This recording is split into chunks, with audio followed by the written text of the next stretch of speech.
नमस्कार मित्रों, बेफ्रेंड से प्रस्तुत है एक रचना। उसका शीर्षक है नारी सौंदर्य, छिपाव में या दिखाव में।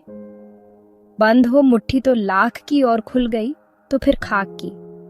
नारी सौंदर्य की मुट्ठी बंद और खुलती रही है। बंद रहने तक जिज्ञासा, उत्सुकता, दीदार की कामना बनी रहती है। खुलने, प्रकट होने, नजर आने के बाद शेष कम रह जाता है। सौंदर्य देखने वाले की आंखों में बसता है। हम जिन्हें चाहते हैं, प्रेम करते हैं, अपने होते हैं, वे अच्छे लगते हैं। सुंदर ना होने पर भी सुंदर लगते हैं। हर सफल व्यक्ति सुंदर नहीं होता, लेकिन सफलता व्यक्ति को सुंदर बना देती है। सौंदर्य वही जो प्रथम दृष्टि या आंखों को भा जाए, नजरों में उतर जाए, दिलों दिमाग में घर कर जाए, अप्रतिम लग जाए, किंकर्तव्य विमूढ़ बना जाए। वाणी व व्यवहार सुंदरता में 4 चांद लगा देते हैं। पुरुषों के लिए कहा गया है, औलाद अपनी ही अच्छी लगती है और पत्नी दूसरों की। सुंदरता के मानदंडों में रंग रूप, नाक नक्श, नयन, होंठ, पुतलियां, दांत, भौं, कपोल, केश, कदकाठी, शारीरिक सौष्ठव, मधुर मुस्कान, रूपहली हंसी, घनी, काली, लंबी, सर्पिल केश राशि, कजरारे नयन, मोहक भ्रुकुटियां आदि मूक सौंदर्य के प्रतिमान हैं। स्वर की मधुरता, मिठास, आरोह अवरोह, लय, शब्द चयन, चक्षुओं में आकर्षण, स्वभाव की सरसता, उठने बैठने, चलने के तरीके सौंदर्य को द्विगुणित करते हैं। अत्यधिक गोरी या काली नारी खूबसूरत नहीं मानी जाती। सामान्यतया गौरी, सांवली, गेहुए रंग वाली औरतें अंग प्रत्यंग अनुकूलता अनुसार अच्छी मानी जाती हैं। सौंदर्य प्रसाधन या अंगराग या कॉस्मेटिक्स के उपयोग से शरीर के सौंदर्य को बढ़ाया एवं सुगंधित किया जाता है। शरीर के वास्तविक रूप को निखारने, बेहतर दिखने दिखाने के लिए शरीर के विभिन्न अंगों का सौंदर्य अथवा मोहकता बढ़ाने के लिए इनका उपयोग किया जाता है। परंतु साबुन का प्रयोग अंगराग में शामिल नहीं है। अंगराग प्राकृतिक या कृत्रिम दोनों प्रकार के होते हैं, जो विशेषतः त्वचा, केश, नाखून को सुंदर और स्वस्थ बनाने के काम आते हैं।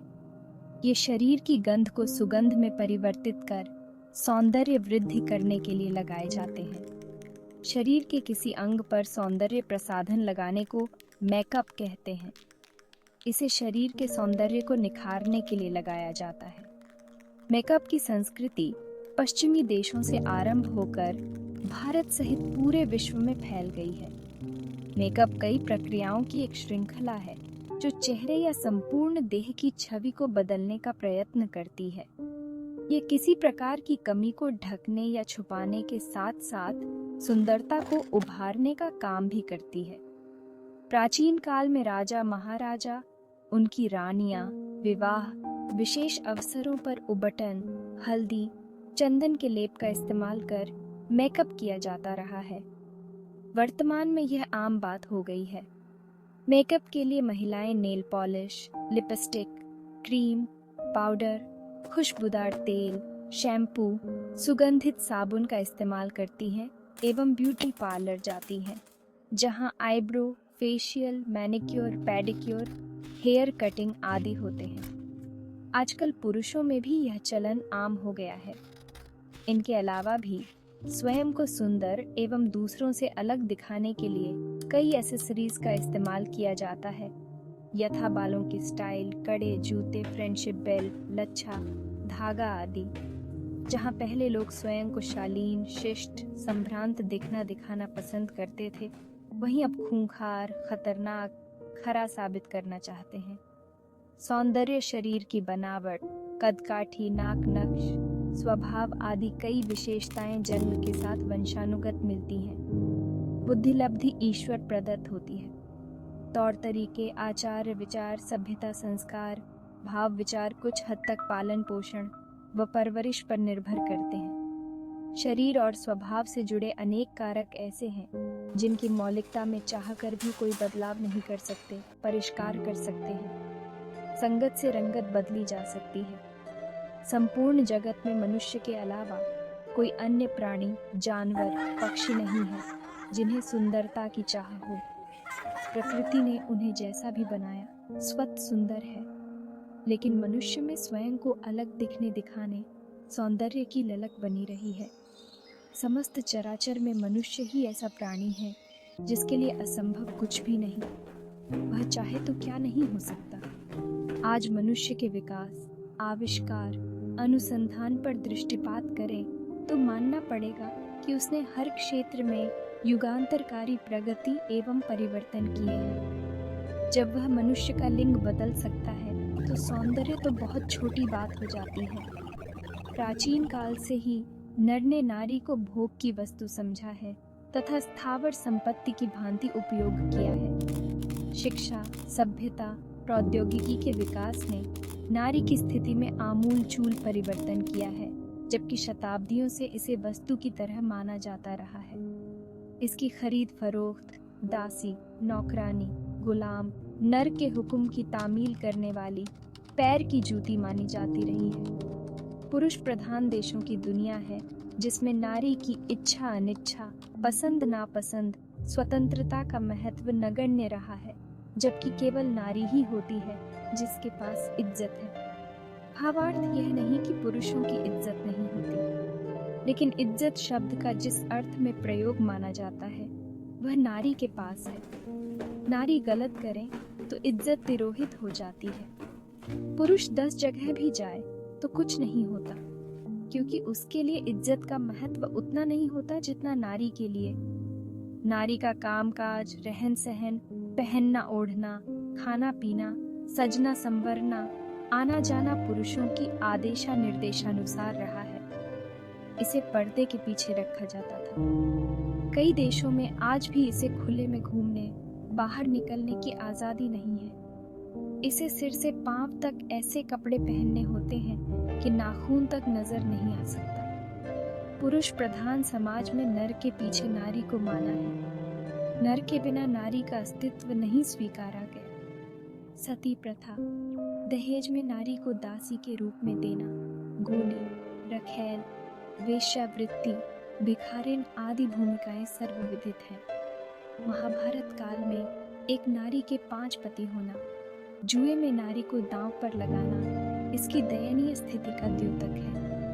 प्राचीन काल में चंद नारियों ने स्वयं को अपने कर्म, ज्ञान, शौर्य, त्याग, बलिदान के कारण पुरुषों से श्रेष्ठतर सिद्ध किया था, लेकिन उनकी संख्या बहुत कम है। इतिहास में सुंदर शब्द केवल रानी पद्मिनी के लिए आया है। संसार की प्राचीन अर्वाचीन महान नारियों में Marie Curie, Genevieve de Gaulle Anthonioz, Gladys Colvin, Vidushi Pratitheyi, Draupadi, Mamata Dirghatama, Mehlaka Chanda, Savitribai फुले, डॉ.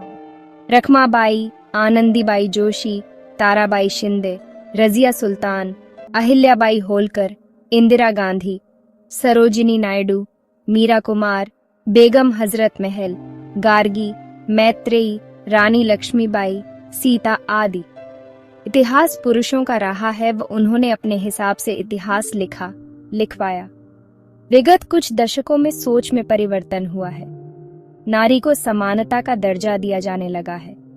महिला आरक्षण, महिला सशक्तिकरण, महिला आयोग, महिला मंच, महिला सीट, महिला थाना, पॉक्सो एक्ट, विधवा विवाह, विधवा परित्यक्ता को नौकरियों में आरक्षण, महिला शिक्षा आदि के कारण विकसित व विकासशील राष्ट्रों में महिलाओं की स्थिति में आमूलचूल परिवर्तन हुआ है।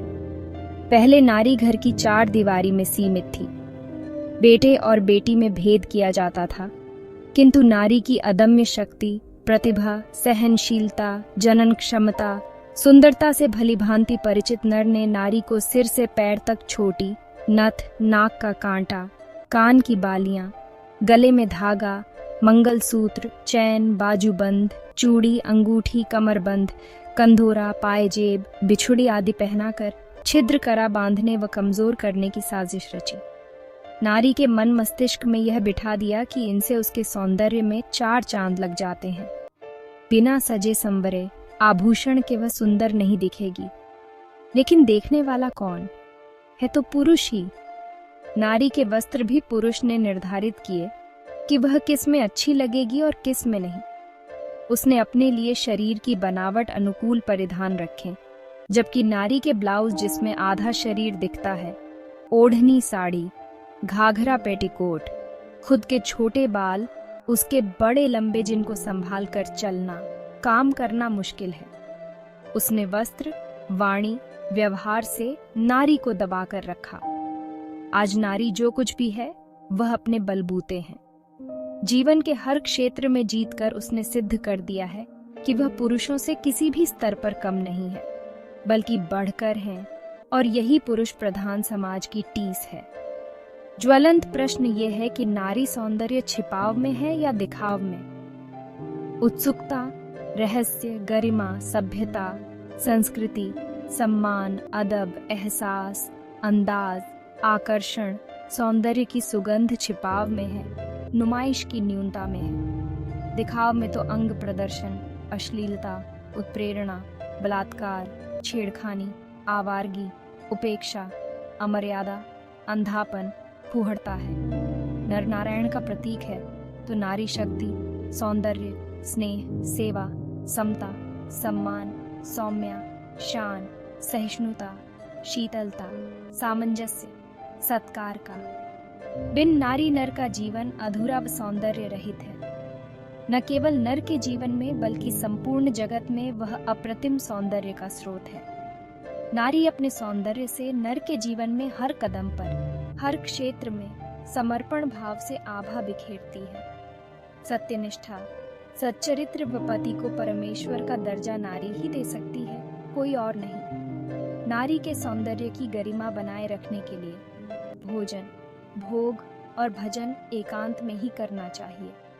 लेकिन विडंबना यह है कि आज नारी सौंदर्य का चलन छिपाव में कम व दिखाव में ज्यादा हो गया है, जिससे नारी मर्यादा तार तार हो रही है। सौंदर्य की अपनी मर्यादा है। हिंदी फिल्म बाजीगर का गीत छुपाना भी नहीं आता, जताना भी नहीं आता। धन्यवाद। कृपया चैनल को सब्सक्राइब और शेयर करें एवं आर्टिकल पढ़ने, सुनने के बाद कमेंट और लाइक्स करें।